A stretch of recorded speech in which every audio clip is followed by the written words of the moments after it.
कहले तो रहनी आज चला नेताजी के दुआरे हमने चलल जाए। अच्छा आज वही जो धरना देवल जाई। अच्छा धरना दिया। हाँ चला चला चला चला।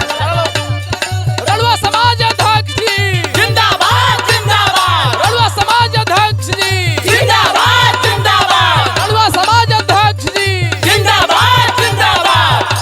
अरे नेताजी प्रणाम। प्रणाम प्रणाम बाबू, बोलिए आप कौन? हम रड़ुआ समाज के अध्यक्ष हैं। अच्छा और हम लोग बहुत तकलीफ में हैं नेताजी। क्या तकलीफ है बाबू? गर्मी बीत गया, अच्छा बरसात बीत गया। हाँ भाई बरसात तो बीत गई, लेकिन अब जाड़ा में हम लोगों को क्या होगा? जाड़ा में? हाँ अरे बच्चा बहुत समस्या तो आपकी गंभीर लग रही है हमें। कहो तो कंबल बंटवा दें, और क्या कर सकते? अंबल कंबल से कुछ नहीं होगा नेताजी। अच्छा लीजिए मैं समस्या बता रहा हूँ, इसका हल आपको निकालना है। तो बताइए क्या समस्या है आपकी? जेकर भाईल बाबिया उतना मजा मारी है, जेकर भाईल बाबिया उतना मजा मारी है। हई जाड़ा मेरा रूहवा का करी है।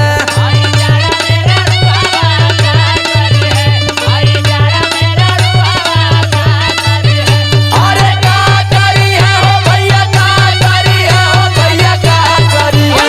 हई जाड़ा मेरा रूहवा का करी है।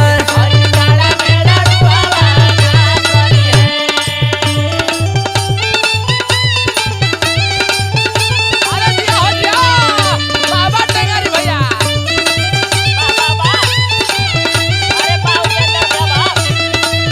क्या हो?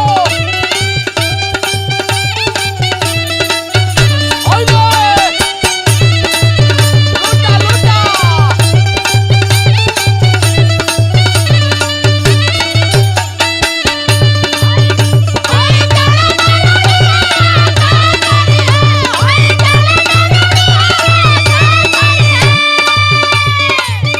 और समस्या इतना ही तक ना है नेताजी। और का है? मान ला जेकर बियाह हो गल है, अच्छा वो तो बड़ा खुश है। हाँ भाई जेकर बियाह भइल तो खुशे बा। लेकिन इनमें कुछ रड़ुआ ऐसनो प्रकार के हुए कि बियाह भइले के बाद भी ना खुश हुए। बियाह भइला के बाद भी ना खुश होवन? हाँ ई काहे हो?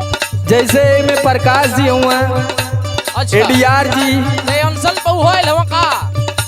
धनंजय यादव, पर्स माफिया, अरे में एक टेंगारी भैया भी हुआ हमार। उनको तो किलाट फूंकने से ही टाइम नहीं है। अरे उनकर की लटवा का हुई। और लीजिए समस्या सुनिए नेताजी। सुनाइए। बुढ़वा तेल मलवाई ली है पतोहियन के गरियाई।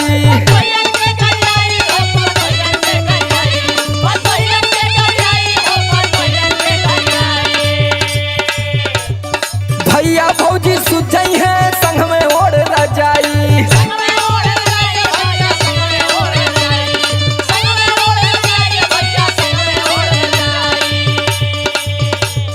बुढ़वा तेल मलाली है पतोहियन के गरियाई। भैया भौजी सुझई है संग में ओढ़ रजाई। और दिक्कत बहुत बड़ा है। अच्छा ये बताइए, इतनी दिक्कत है आपको, ये समस्या का समाधान सरकार की तरफ से कोई नहीं है?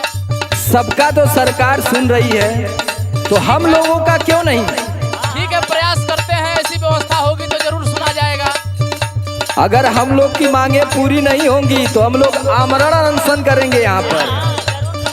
अच्छा चलिए ठीक है, बताइए। लीजिए सुनिए। सुनाइए। जेकर नैहर में हरिया जाके माला फेरी है, जेकर नैहर में हरिया जाके माला फेरी है। हई जाड़ा में रड़ुआ का करी है।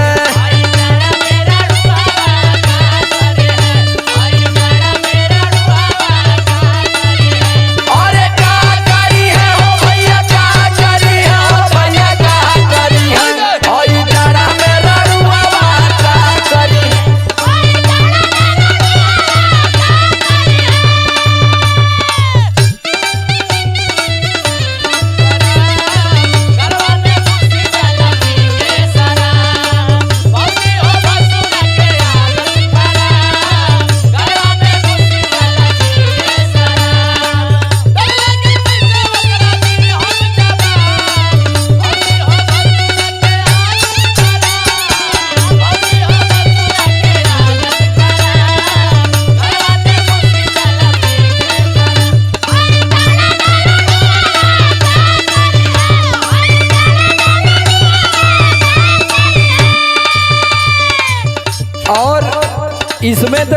ऐसे रड़ुआ हैं अच्छा, जो आपराधिक टाइप के भी हैं। अपराधी टाइप के? अरे बता दो भैया, बता दो। जैसे सुनील बाबा अच्छा नानी के घर जाता है अक्सर करके, इसी में एडीआर है।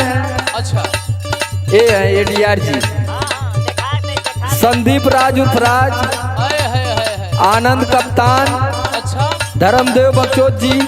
हाँ, सबका बता दिए, सब करा के बता दें भैया।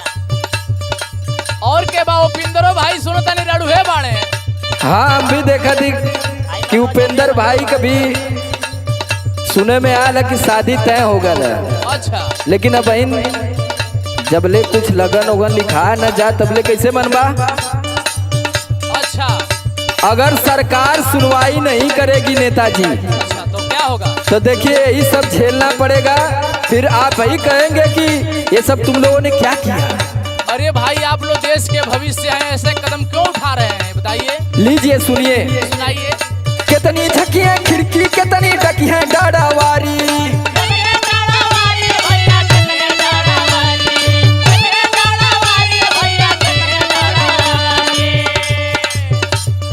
कूद जाई है आंगन में क्यों के होई मारा मारी।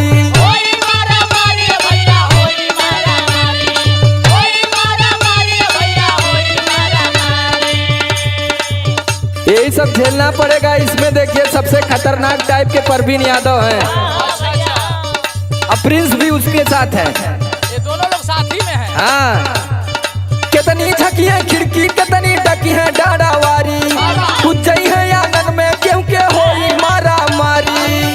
अच्छा समरा लोग भी आपन जुगाड़ धारी है, समरा लोग भी आपन जुगाड़ धारी है। हई जड़ा में रड़ुआ का करी है,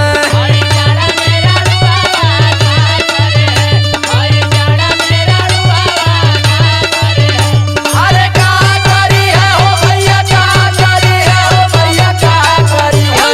हई जड़ा में रड़ुआ का करी है।